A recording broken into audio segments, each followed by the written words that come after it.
고대 그리스의 철학자 플라톤이라는 사람을 들어보셨을 것입니다. 그분이 쓴 책 가운데 국가라는 제목의 아주 유명한 책이 있는데요. 거기에 이런 이야기가 기록이 되어 있습니다. 물론 사실이 아니고요. 그저 만든 이야기입니다. 순수한 목동 소년 기게스라는 아이가 있었습니다. 평소와 마찬가지로 양을 치고 있다가 갑자기 천둥이 치고 번개가 치면서 지진이 나고, 그래서 양을 먹이던 그 들판이 쫙 갈라지면서 그 안이 훤히 보이는 겁니다. 그런데 내려다 보니까 거기에 이상한 사람의 시체가 하나 있고, 그 시신을 살펴보다 보니까 손에 반지가 하나 있는 거예요. 근데 그 반지가 너무 좋아 보여서 이 반지를 빼어가지고 기게스라는 목동이 자기 손에 끼워봤습니다. 그랬더니 이 반지는 아주 묘한 능력이 있는 거예요. 이 반지를 끼고서 이렇게 돌려서 틈 사이가 밑으로 내려오니까 반지를 낀 자기가 투명인간이 되어버리는 거예요. 다시 돌리니까 원래대로 돌아오는 겁니다. 목사님, 그거 성경 어디에 있어요? 성경 아니고요. 정신 차리십시오. 그저 만든 이 얘기입니다. 너무 심각하게 듣지 마시고. 그 이야기로부터 나온 서양의 한 단어가 있습니다. 그게 바로 기게스의 반지라는 말입니다. Ring of Gyros라는 기게스의 반지라는 말이에요. 이 기게스의 반지라는 단어가 무슨 뜻인가 하니까 바로 그런 뜻입니다. 누구의 눈에도 보이지 않는 힘을 가지면 사람이 악해질 수 있다. 왜냐하면 이 기게스가 그 기능을 가지고, 투명인간이 되는 기능을 가지고 예전에 하지 않았던 나쁜 짓을 많이 하거든요. 악행을 저지르다가 결국은 왕을 살해하고 아주 심각한 죄인이 되어버립니다. 그래서 이 이야기를 하는 플라톤의 형 글라우콘이 하는 말이, 사람은 부정이 들통나면 곤란하다고 생각하기 때문에 도덕을 따르는 것이고, 만약 그 부정이 들키지만 않는다면 누구나 이 기게스처럼 자기 이익을 위해 행동할 것이다. 그런 철학적인 얘기를 하게 되는 것입니다. 기게스의 반지.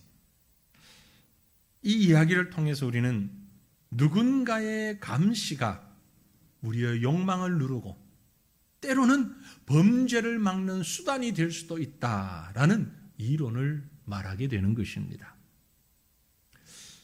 그런데 이 현대사회는, 우리가 사는 사회는 한마디로 노출사회, 그렇게 얘기할 수 있습니다. 우리가 알지 못하고 깨닫지 못하고 인식하지 못하는 사이에 수없는 감시의 눈들이 우리를 지켜보고 있습니다. 집을 나서면서부터 도로와 차와 모든 곳에 카메라가 없는 곳이 없지요, 지금. 과거에는 은행이나 특별한 자리에만 CCTV라는 것이 있었는데 지금은 없는 곳이 없어요. 있어도 되고 없어도 되는 게 아니고, 우리가 이 건물을 건축하다가 보니까 아예 설계도상에 CCTV가 있어요. 이게 들어가야 돼요. 그래서 지금 우리 건물에도 CCTV가 많이 있습니다. 왜 많이라고 그러냐면 저도 정확하게 몰라요. 몇 대가 있는지. 이게 없으면 안 되더라고요. 한 가지 팁을, 비밀인데 다 알게 하는데 무슨 비밀이? 근데 비밀인데요. 지금 우리 교회 구석구석에 CCTV가 다 있거든요. 근데 그 중에는 진짜도 있고 가짜도 있다는 거.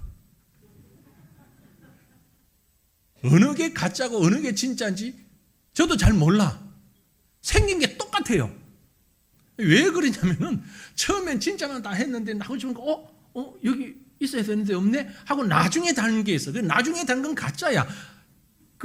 이 CCTV를 다 보는 게 1층 나눔 가게 안에 있거든요. 화면이 그거 녹화되고 있고 계속 있는데 저도 아직 한 번도 돌려보진 않았는데 돌려볼 일이 별로 없어가지고 그게 연결된 게 진짜고 연결 안 된 게 가짜인데 어느 게 진짜인지 가짜인지 몰라. 그러니까 다 진짜다 생각하고 보셔요. 그만. 예. 비밀입니다. 이거. 예. 무슨 비밀이 또 다 얘기하는 비밀이다 했어요. 아무튼 우리는 들어오면서부터 나갈 때까지 모든 게 다 촬영이 돼요. 그죠? 그런데 말이에요. 다 아시는 것처럼 이 CCTV라는 건 사각지대가 있어. 사각지대. 안 보이는 곳이 있어요. 이것도 어떡하나. 그런데 걱정을 말래. 왜냐하면 당연히 해야 되는 게 또 하나 더 있어요. 이 캡스라는 이 보안 시스템이 있잖아요. 그죠? 그게 또 기가 막혀요. 우리 1층에는 말이죠. 이렇게 주일날 사람들이 많으면 뭐 상관이 없어요. 근데 아무도 없을 때는 건물을 관리하는 분이 없기 때문에 캡스를 딱 잠궈 놓습니다. 그러면 거기에 사람이 누가 다니기만 하면은 경고음이 팡팡팡팡 울려요. 제가 어디에 있든지 제 폰으로 연락이 딱 와요. 그리고 조금 있다가 그걸 해지 않으면 바로 전화가 와요. 지금 거기서 경보음이 울렸는데 누가 계십니까? 확인됩니까? 제가 멀리 있어서 확인 안 됩니다. 그럼 바로 출동을 해요.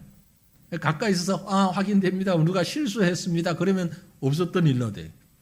이건요. 이 카메라가 아니고 전자파를 가지고 1층에 사람 움직임을 다 감시를 하더라고요. 와, 세상에. 이런 게 다 있어. 근데 그것도 안 하면 안 돼. 우리는 지금 이런 시대에 살고 있습니다. 그런데 여러분, 새롭지 않아요. 전혀 새롭지 않습니다. 왜냐면요. 우리가 태어나면서부터, 태어나기 전부터 세상이 만들어지는 그 순간부터 우리는 하나님의 CCTV 사정권 안에 다 있습니다. 하나님이 우리를 늘 살펴보고 계십니다. 언제나 우리는 하나님의 눈앞에 있는 것입니다. 우리 모든 인생은 하나님이 보고 계세요. 이것을 오늘 말씀의 제목으로 코람데오라고 했습니다. 코람데오, 이 말은 영어가 아니고 라틴어입니다. 하나님 앞에서, 그런 뜻이에요. 저와 여러분, 우리 모두는 하나님 앞에서 살아가는 사람들입니다. 한순간도 하나님 앞을 떠나본 적이 없고 떠날 수도 없습니다. 우리는 하나님과 함께 살아가는 자들입니다. 우리가 누구 앞에서 어떤 모습으로 사는가 하는 것은 삶의 질, 방법, 모습 상당한 차이가 있죠. 이제 갓 사회생활을 시작한 우리 꼬맹이들 어린이집에 가면서 선생님을 의식합니다. 선생님이 좋으면 선생님 마음에 들려고 옷도 나름 이쁜 옷을 입고 이쁜 행동을 하죠. 그 선생님 앞에서 사는 거예요. 그 아이가 조금씩 성장하다가 이성의 눈을 뜨기 시작하는 사춘기가 되면은 이제는 이성 앞에서 살아가죠. 남자 앞에, 여자 앞에 멋지고 이쁘게 보이기 위해서 자신도 모르는 사이에 신경을 쓰게 돼요. 그 앞에서 사는 겁니다. 평생 우리는 사람 앞에서 사는 거예요. 거기에 따라 우리의 생활도 행동도 말도 변합니다. 태어나면서부터 우리는 부모님 앞에서 삽니다. 부모님과 함께 살아요. 그래서 부모가 하는 말을 듣고 배웁니다. 부모가 하는 말의 생활과 습관을 배웁니다. 심지어 행동 하나까지 닮아갑니다. 언어도 억양까지도 닮아갑니다. 부모와 함께 그 앞에서 살기 때문에 그렇습니다. 성도라고 하는 자는 누구냐? 성도는 바로 이렇게 태어나면서부터 그 이전부터도 하나님 앞에서 사는 자들을 성도라고 그럽니다. 바른 성도는 어떤 사람이냐? 날마다 하나님 앞에서 살아가는다는 사실을 인식하고 사는 사람이 바른 성도입니다. 바르지 못한 성도는 이 사실을 자꾸 잊어버리고 하나님이 나를 안 보고 있는 것처럼 하나님 없이 살아가는 것처럼 생각하고 있는 어리석은 자가 진짜 성도가 아닌 지혜롭지 못한 성도인 것입니다. 오늘 본문 말씀은 아브라함이라는 인물을 통하여서 우리에게 말씀하고 있습니다. 하나님 앞에서 사는 성도란 어떤 존재인지, 어떻게 살아야 하는지 하나님이 직접 아브라함에게 말씀하고 계십니다. 물론 여기에 아브라함에게 말씀하십니다만 이 아브라함은 지금 우리 모두를 대표하고 있습니다. 하나님께서 자기 백성을 끄집어내셔서 부르셔서 그들에게 말씀하시는 것은 아브라함을 통해서 우리에게 보여주고 있는 것입니다. 오늘 본문 말씀을 조금 상세히 보면 하나님께서 아브라함을 믿음의 조상으로 세우시기 직전에 아주 중요한 명령으로 이 말씀을 주고 있는 것이고, 이것은 단순한 명령이 아니라 성도의 삶의 기준이 되는 것을 볼 수 있는 것입니다. 아브라함이라는 사람을 아브라함이라고 이름을 바꾸어 주시기 직전에 하나님이 이 말씀을 통하여서 너는 내 앞에서 행하여 완전하라, 그렇게 말씀하고 계시는 것입니다. 사랑하는 성도들이요, 하나님 앞에서 살아가는 성도, 하나님 앞에서 완전을 향하여 살아가는 성도는 어떻게 살아야 합니까? 바로 이렇게 살아야 합니다. 전능하신 하나님을 믿고 고백하며 사는 자가 하나님 앞에서 사는 자입니다. 어떤 하나님요? 전능하신 하나님. 전능하신 하나님. 오늘 읽은 본문 말씀 1절을 보시면 아브라함이 99세 때에 여호와께서 아브라함에게 나타나서 그에게 이르시되 나는 전능한 하나님이라, 너는 내 앞에서 행하여 완전하라. 하나님이 스스로를 아브라함에게 밝혀 말씀하시기를 나는 전능한 하나님이라. 전능하다라는 말은 모든 것을 할 수 있다는 얘기입니다. 하나님은 모든 것을 하실 수 있습니다. 딱 한 가지 빼고. 뭘 뺄까요? 죄 짓는 것 빼고. 못하는 게 아니라 안 하시는 거죠. 죄 짓는 것 말고는 다 하실 수 있는 하나님. 그 하나님이 나는 전능한 하나님이라. 이 말씀을 아브라함에게 하실 때는 그 전에 배경이 있어요. 이런 배경이 있어요. 우리가 잘 아는 것처럼 창세기 12장에 보면 하나님이 아브라함을 부르십니다. 부르시고 하나님 명령을 주시죠. 그리고 아브라함에게 약속을 주십니다. 무슨 약속? 여러 가지 약속 가운데 아들이 있을 것이라는 약속을 하십니다. 이미 아브라함의 나이가 많았어요. 아내의 나이도 많았어요. 그래서 아브라함은 하나님의 약속을 듣고 말씀을 믿습니다.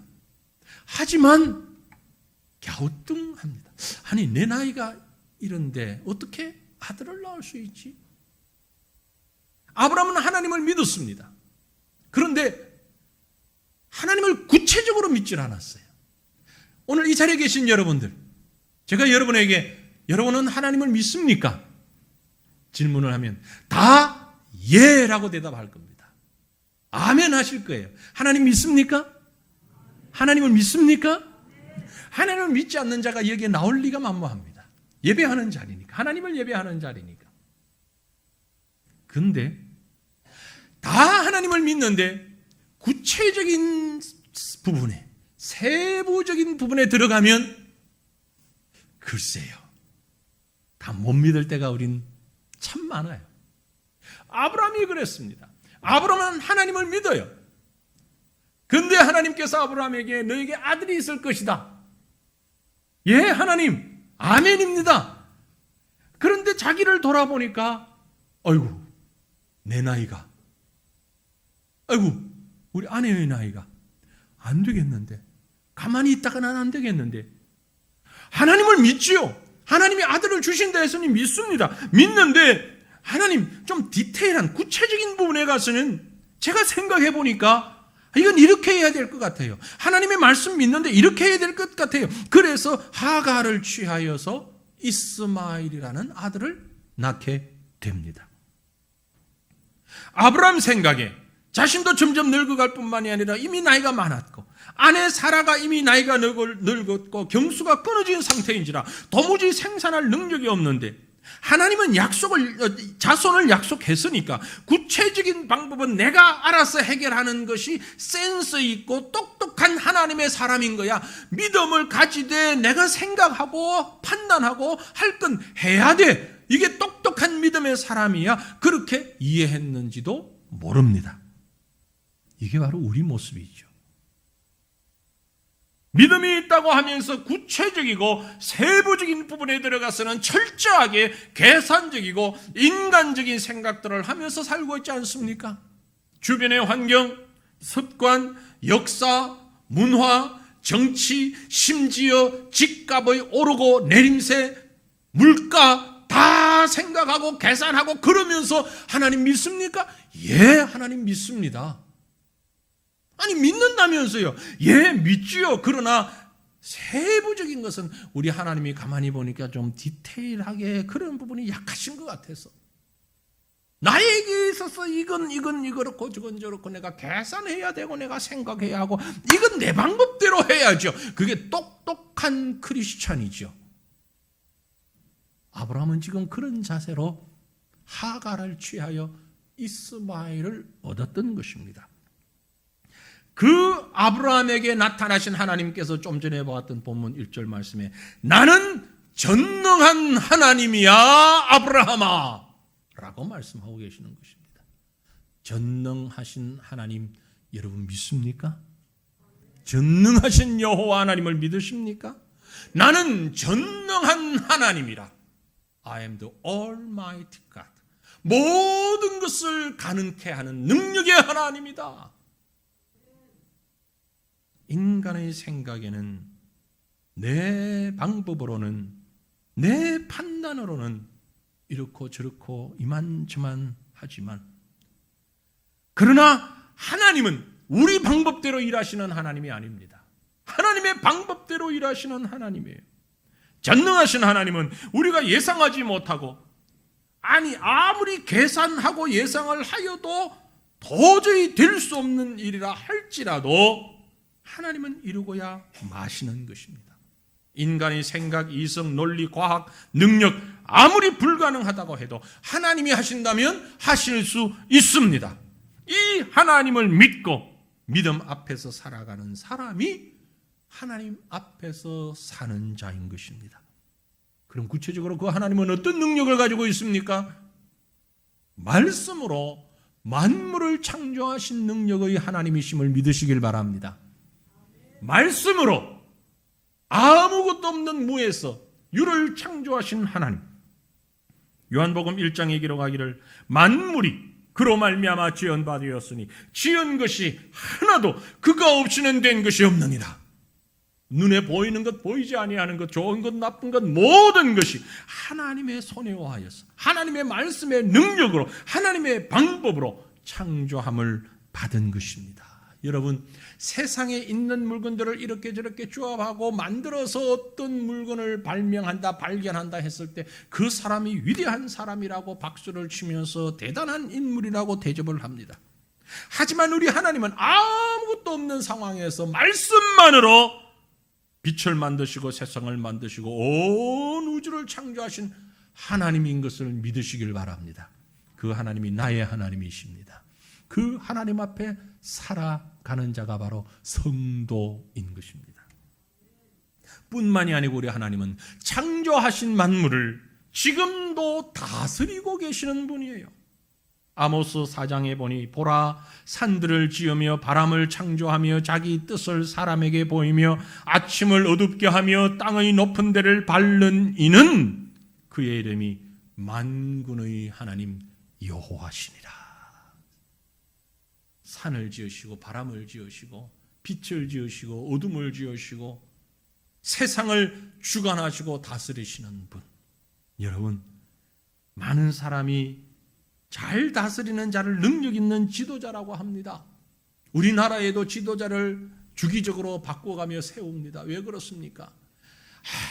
누가 해도 문제가 있기 마련이에요. 좋은 점도 있지만 나쁜 점도 있고 사람들이 자기를 뽑아달라고 얘기하면서 이구동성으로 하는 말이 뭡니까? 나를 뽑아주면 경제를 살리겠습니다. 잘 사는 사회를 만들겠습니다. 아니, 하나님은 이 모든 우주 만물을 다 만드셔서 그것을 주관하고 다스리고 계시는데 다 만들어 놓은 세상에서 경제 하나 잡는 것도 못 잡아가지고서 이 사람 저 사람 다 하잖아요. 그게 인간의 능력이잖아요. 완전하지 않기 때문에 그렇습니다. 하지만 하나님은 그 어떤 슈퍼컴퓨터로도 다 감당할 수 없는 온 우주를 한치의 오차도 없이 다스려 가시는 하나님. 기가 막히지 않습니까? 정말 능력이시지 않습니까? 어떻게 밤이 지나면 낮이 옵니까? 어떻게 봄이 지나면 여름이 오고 여름이 지나면 가을이 오고 겨울이 올 수가 있단 말입니까? 어떻게 태양이 뜨고 그 햇살을 받아서 만물이 살아간다는 말입니까? 공기는 어디서 나오며 물은 어디서 나오며 이걸 누가 예비하고 누가 컨트롤해서 누가 그걸 다 움직일 수 있단 말입니까? 하나님 외에는 어느 누구도 없는 것입니다. 그런데 이런 피조 세계 가운데 가장 대단한 건요, 로마서 4장에 보니까 기록된 바 내가 너를 많은 민족의 조상으로 세웠다 하신과 같으니 그가 믿은 바 하나님은 죽은 자를 살리시며 없는 것을 있는 것으로 부르시는 이시니라. 아멘. 죽은 자를 살리시는 생명의 주권자가 바로 하나님이십니다. 이 말은 모든 역사의 주관자가 하나님이라는 말씀이에요. 개인의 삶과 죽음뿐만이 아니고 교회와 국가와 민족과 온 인류의 삶과 죽음을 다스리시는 이는 여호와 하나님. 이런 능력을 가지신 분이 또 어디에 있어요? 그 능력이 바로 전능하신 하나님. 나뿐만이 아니라 온 세상을 주관하고 계시는 그 하나님 앞에 머리 숙이며 모든 것을 맡기고 살아가는 자가 하나님 앞에서 사는 자, 바로 저와 여러분의 모습이시기를 주님 이름으로 축원합니다. 하나님 앞에서 살아가십시다. 두 번째로 하나님 앞에서 산다는 얘기는 하나님과의 언약 안에서 사는 자를 말합니다. 사람들은요, 혼자 존재할 수 없어요. 혼자 살 수 없어요. 어떤 모양으로든 다른 사람과 관계를 맺으며 살아갑니다. 가족 관계로부터 시작해서 우호적인 관계, 사랑의 관계, 유익의 관계, 심지어 아무 관계가 없더라도 적대 관계라도 맺으면서 관계 속에서 살아가잖아요. 그 중에서 가장 중요한 관계가 있으니 그것은 바로 하나님과의 관계입니다. 하나님과 우리의 관계는 어떤 관계냐? 언약 관계예요. 언약으로 맺어진 관계예요. 오늘 말씀에도 보면 하나님께서 아브라함에게 여러 차례 언약을 말씀하십니다. 약속을 말씀하십니다. 하나님과 우리와는 아버지와 자녀의 관계입니다. 양자의 관계입니다. 세상에서의 약속은 참 중요하지요. 그렇죠? 근데 세상에서는 그 약속을 너무 중요하기 때문에 계약서를 쓰잖아요. 그죠? 집을 사고 팔 때, 또 전세를 들어갈 때, 뭘 할 때 다 계약서를 씁니다. 계약서가 때로는 이익이 되기도 하고 때로는 손해가 되기도 해요. 제가 광고 겸해서 말씀을 드리는데 우리가 계약서를 쓰지 않아 가지고 이익 본 게 있어요. 그게 뭐냐면은요, 우리 교회가 40년 전부터 과천 이 지역에 자리를 잡고 있으면서 하나 건물을 사들였잖아요. 한 건물에 한 칸을 이렇게 사들이면서 사실 그 재건축하기 전에 우리가 있던 땅이 전부 우리 땅이 아니었어요. 40년 전부터 그곳에 왔지만 다 우리 땅이 아니었고 조금씩 사들이다가 재건축을 시작할 때쯤 되어가지고까지도 43평이 우리 땅이 아니었어요. 그래서 5년 전부터, 6년 전부터, 그 이전부터 재건축 얘기가 나오면서부터 조합이 만들어지고 그 조합에서 우리 땅이 아닌 그 부분을 우리 교회가 사라고 했어요. 그런데 너무 비싸서 못 샀어요, 우리가. 그걸 샀더라면 지금보다 조금 더 크게 예배당 지을 수 있었는데 종교 부지가 있긴 있는데 우리 소유가 아니었어요. 지금까지 오면서 아직도 못 샀어요. 그 땅을 43평. 그런데 처음부터 끝까지 우리 보고 계속 사라 그랬어요. 계속 사라 그러고 우리는 못 사고 이렇게 얘기를 흥정이죠. 해오다가 처음부터 주어진 가격 우리는 너무 비싸서 못 사니까 자꾸 얘기는 해왔어요. 그래서 가격은 자꾸 내려갔어요. 조금씩. 어느 시점에는 이 정도면 우리가 사야 하지 않겠냐. 그리고 조합해서 이거 합시다. 계약합시다. 우리도 장로님들하고도 이 정도면 사야 되지 않을까. 그런데 그것도 비싸. 못 사. 그래서 조금 더 하던 게 5년, 6년, 7년 넘어온 거예요, 지금까지. 근데 이제는 마지막까지 왔어요. 마지막까지. 조합이 이제 청산을 해야 되니까. 이제 마지막 이건 세화전개가 사라. 그런데 그 가격이 처음보다는 엄청 많이 떨어졌어요. 많이 내려왔어요. 그래서 이제는 사야 되겠다. 이제는 안 사고는 안 된다. 왜? 이제 안 사면은 우리 교회가 요 땅이 말이죠. 2,000명이 넘는 소유자가 되어버리는 거예요. 이게 조합원들에게 다 들어가면 그럼 앞으로 심각한 문제가 생길 수 있고. 자, 우리 교회는 이게 참 40년 동안 생각해오고 수건 사업이라고 해오던 건데 이건 이제는 사야지. 그래서 이제 조합과 마지막 얘기가 됐습니다. 이제는 사겠습니다. 그런데 지금까지 계약서를 안 적어왔잖아요. 아찔해. 예전에 계약서 적었더라면 지금 이 가격에 못 사는 건데 어떻게 되돌이킬 수가 없는 건데 이제는 더 이상 어떻게 할 수 없었어. 이제 7월 초에 계약서를 쓰기로 하고 마지막 흥정까지 끝냈어요. 그런데 이제 우리가 이걸 사야 되는데 참 힘들잖아요. 뭐 조금 재정이 없고 제가 헌금을 강조하는 얘기 아닙니다. 오해하지 마십시오. 그래서 우리 지난주에 재직회에서 의논을 했어요. 한 번 더 지금까지 힘을 모았지만 한 번 더 힘을 모으십시다. 그런데 우리 너무 부담스러우고 부담 주면 안 되니까 우리 참 성도님들이 지혜로워요.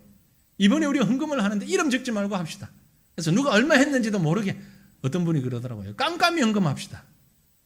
좀 유식한 말로 무명 헌금이에요. 무기명 헌금이에요. 아무 이름도 밝히지 말고 되는 데까지 합시다. 하나님 주시면 하고 안 되면 또 뭐 용자를 하든지 뭐 어떻게 하든지 그건 그때 가서 하나님 맡기고. 그래서 6월 마지막 주일에 우리 무기명 헌금 하기로 했어요. 깜깜이 헌금. 여러분 부담 전혀 갖지 마시고 하실 수 있는 분은 하시고 없는 분은 못 하시고 기도하시고 얼마나 하든지 그건 몰라요. 하나님이 알아서 하시고 저도 모르고 아무도 모를 겁니다. 하나님만 아실 거예요. 그랬더니 어떤 분이 아니 헌금하고 연말에 연말 정산 떼야 되는데 그런 분은 이름 적고 어쩔 수 없이 이름 안 적었는데 그거 내 거다 이러면 안 되니까 그런 분만 이름 적고 아니면 이름 적지 마시고 하실 수 있는 분들만 마지막 주일에 6월 마지막 주일에 하셔서 우리 이 땅에 마지막 힘을 한번 써서 40년 묵은 채증을 한번 벗겨보십시다. 계약서 안 적고 나니까 덕이 있더라고요. 근데 계약서 안 적고 나니까 손해되는 일이 또 있어요. 이건 또 다른 얘기인데 여러분 들어오실 때 1층에서 서명하셨죠. 못하신 분은 나가실 때 꼭 하십시오. 이게 무슨 서명이냐면 자꾸 서명해라 해서 죄송합니다. 그런데 마음을 모아야 해요. 지금 과천에 여러분 아시는 것처럼 지식정보타운이 개발되고 사람들이 들어오고 집을 짓고 한창 공사를 하고 있습니다. 일부 완공도 되었고요. 그런데 저기에 종교 부지가 있어요. 사실은 지식정보타운이 조성되면서부터 시청하고 시장님하고 우리 과천 기독교연합회, 과천시 기독교연합회하고 주고받은 약속이 있어요. LH 공사하고 3자가 주고받은 약속이 있는데 이 과천의 이단들이 너무 번성하니까 종교부지를 무작정 매각하게 되면 누가 올지 모르는 일이다. 그래서 이 종교부지를 매각할 때는 꼭 과천시 기독교연합회를 통해서 확인된 기독교연합회에서 인정하는 교회 혹은 교파 혹은 종교에게만 분양을 하겠다. 이렇게 약속을 했어요. 그런데 이 약속을 종이로 적을 수가 없잖아요. 계약서를 적어놓으면 그 공무원이나 이런 사람들이 그런 불공정이 되기 때문에 적을 수는 없고 구두로 약속을 했어요. 그렇게 합시다. 예, 그거 좋습니다. 그렇게 합시다. 그런데 작년에 LH에 아주 큰 태풍이 한번 몰아쳤잖아요. 큰 사건이 생기면서 기존에 과천 LH에 있던 분들이 다 딴 데로 발령이 나서 다 가버렸어. 그러니까 주고받은 이익은 다 없어져 버렸어. 서류도 남아있지 않고. 이러는 자의 지난 지방선거를 하는 틈 사이에 그만 LH에서 이걸 분양한다고 공고가 나가버린 거예요. 그래서 절차대로 쭉쭉쭉쭉 진행이 됐는데 최근에 이제 그 결과가 나왔는데 보니까 아니 종교 부지에 480평입니다. 75억 몇천만 원 이상으로 돈을 써내는 자에게 팔겠다 했는데 거기에 1순위로 들어온 사람들이 하나님의 교회. 아니 말이야 얼마나 좋은 얘기입니까? 교회가 하나님의 교회지. 그런데 그 하나님의 교회는 여러분 오늘 주보에 보시면 칼럼란에 오늘과 다음 주에 2주에 걸쳐서 아주 간략하게 하나님의 교회를 소개를 해놨습니다. 아주 몹쓸 이단이에요. 정말 몹쓸 사람들이에요. 1순위가 하나님의 교회, 2순위는 지방교회, 서울교회라는 이름으로 들어왔는데 이것 또한 이단입니다. 오치만니의 신학을 따르는 이단 종교예요. 서울교회. 3순위는 신천지. 아니 무슨 이단 백화점 차리는 것도 아니고 이단 박람회 하는 것도 아니고 지금 종교부재 신청을 한 세 기관이 전부 이단이에요. 이거 큰일 났잖아요. 그것도 웬만한 이단들이 아니고 이단이 다 나쁘지만. 그래서 부랴부랴 이 사실을 알게 되고 연락을 받고 그래서 우리 기독교연합에서 이거 큰일 났다 뭘 해야 되는데 이러니까 우리도 긴장할 뿐만이 아니라 과천에 살고 있는 입주민 대표자들도 이미 알아요. 그래서 이런 사람들이 들어오면 안 됩니다. 그래서 이건 막아야 됩니다. 어떻게 할까요? 그러니까 교회는 가만히 있어요. 우리가 할 테니까. 우리가 하는 거 도와주기는 해요. 그리고 지금 그분들이 앞장서서 하면서 이단이 과천에 들어오는 걸 반대합니다. 어느새 모임을 만들고요. 이거 서명하는 건 교회가 좀 받아줄 수 있죠? 좀 받아주세요. 당연히 해야지. 그래서 지금 서명이 있는 거예요. 여러분 나가실 때에 꼭 서명하십시오. 안 하신 분들은. 지식정보타운에 이단들 못 들어오게 하는 거 우리가 원합니다. 계약서를 써놨더라면 크게 기독교연합회가 인정하는 교회, 건전한 교회가 들어오도록 합니다라고 계약서만 써놨더라면 이런 고생을 안 해도 되는 건데 계약서 쓸 수가 없잖아요. 그러니 계약서가 얼마나 중요합니까? 때로는 유익하기도 하고 때로는 불리하기도 하고. 그런데 여러분 사실은 세상의 계약서는 사실 뒤집으려면 얼마든지 뒤집을 수 있어요. 그죠? 아무리 도장 찍으면 뭐합니까? 아무리 약속하면 뭐합니까? 사인하면 뭐합니까?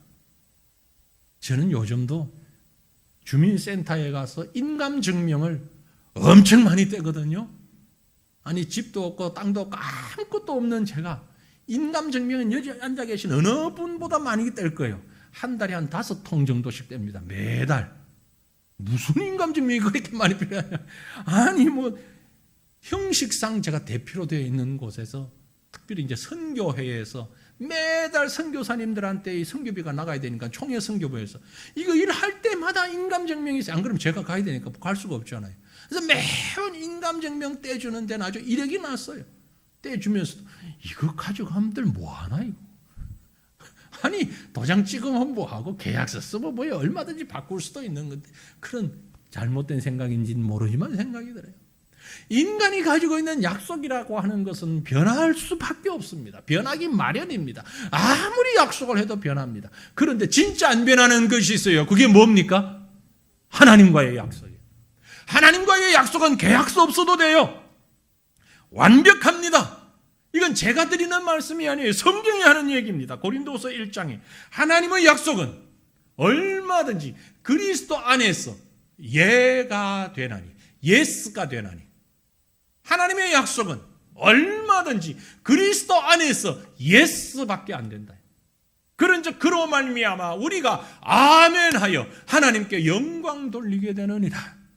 하나님이 저와 여러분에게 주신 모든 약속은 아멘 되는 줄로 믿습니다. 아멘이에요. 하나님의 약속은 무조건 예스예요. 왜? 하나님은 전지전능하신 분이기 때문에 그렇습니다.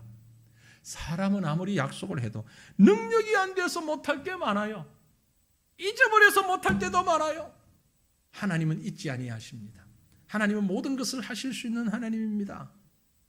그래서 하나님과 우리가 맺은 약속은 하나님이 다 기억하시고 하나님이 완벽하게 이루어 가시는 약속입니다. 그러므로 이 언약의 말씀만 붙잡고 있으면 우리는 언제나 하나님 안에서 살기 마련인 것입니다. 하나님 앞에서 살게 되는 것입니다.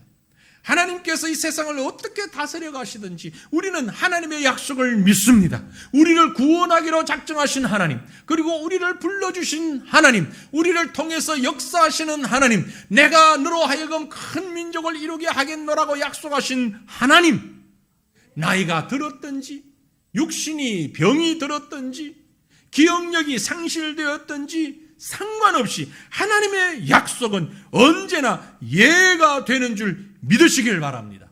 그리고 그 약속 앞에서, 약속 안에서 살아갈 때에 이것이 곧 코람되어 하나님 앞에서 사는 자의 삶이 되는 것입니다. 하나님의 약속을 믿기에 믿음이 우리 가운데 늘 우리를 다스리고 있습니다. 이 믿음, 저와 여러분의 삶의 모습 되어지기를 간절히 바랍니다. 마지막으로 하나님 앞에서 산다는 것은 무슨 의미냐? 신자인 우리가 불신자의 머리가 된다는 것을 깨닫고 살아가는 자, 이것을 인식하고 살아가는 자, 그가 하나님 앞에서 사는 자입니다. 오늘 말씀 가운데 6절을 보시면 내가 너로 심히 번성하게 하리니 내가 네에게서 민족들이 나게 하며 왕들이 네게로부터 나오리라. 아브라함에게 주신 말씀입니다. 하나님의 백성들에게 주신 말씀입니다. 하나님이 하나님의 자녀들을, 택한 백성을 번성하게 하실 것입니다. 어느 정도로? 너로부터 민족이 나오게 하고 너로부터 왕들이 나오게 하겠다. 세상의 머리가 되게 하겠다. 세상의 시작이 되게 하겠다. 그런 말씀이에요. 이것은 단순한 우리를 높여주겠다는 의미만이 아니라 우리의 책임을 얘기하는 겁니다.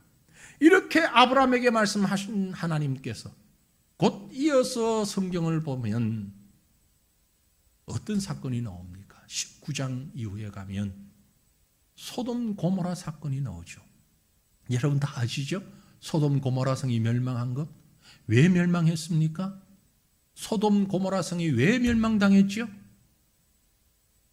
죄가 많아서. 예, 맞습니다. 그런데 직접적인 원인이 그것일 수도 있고 아닐 수도 있어요. 아무리 죄가 많아도 멸망당하지 않을 수 있었어요. 어떻게 되면? 그곳에 하나님의 의인 10명만 있었더라면, 수천, 수만, 수백만의 사람의 죄인이 있었다 할지라도 그곳에 단 10명의 하나님의 의인들이 있었더라면 그 성은 멸망하지 않았어요. 하나님의 판단의 기준은 죄인들에게 있지 않습니다. 하나님의 심판의 기준은 죄인들이 얼만큼 되고 어떤 죄를 지었느냐에 있지 않고 그곳에 하나님의 사람이 있냐 없냐가 기준이었습니다. 하나님의 사람들 때문에 세상이 살 수도 있고 하나님의 사람들 때문에 세상이 망할 수도 있다는 것입니다.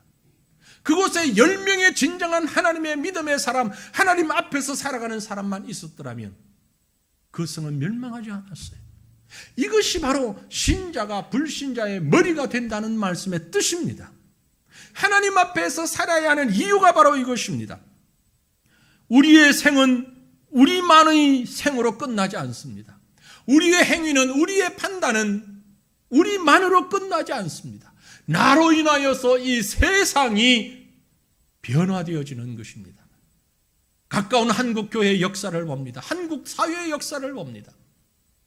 고질적인 문제라고 하는 지역 감정의 문제가 어디서부터 시작이 되었습니까?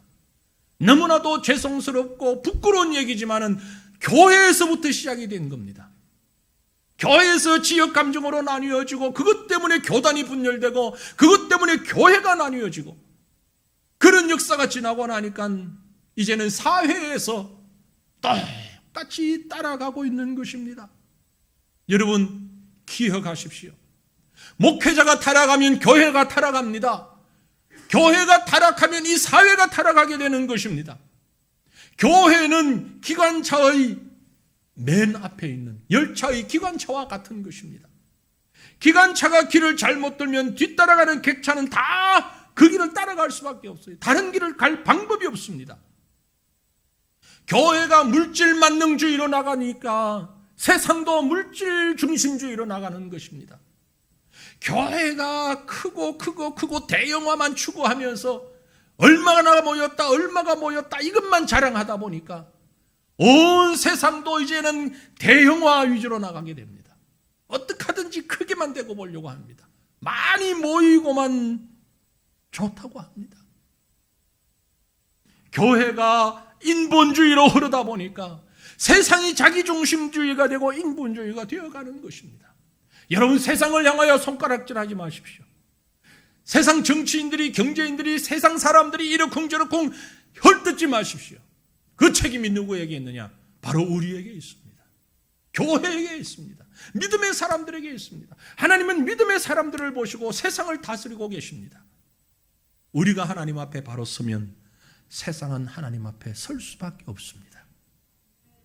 우리가 빛이며 우리가 소금입니다. 빛이 그 빛을 잃어버리고 소금이 그 맛을 잃어버렸기 때문에 세상은 어둠에 묻힐 수밖에 없는 것입니다.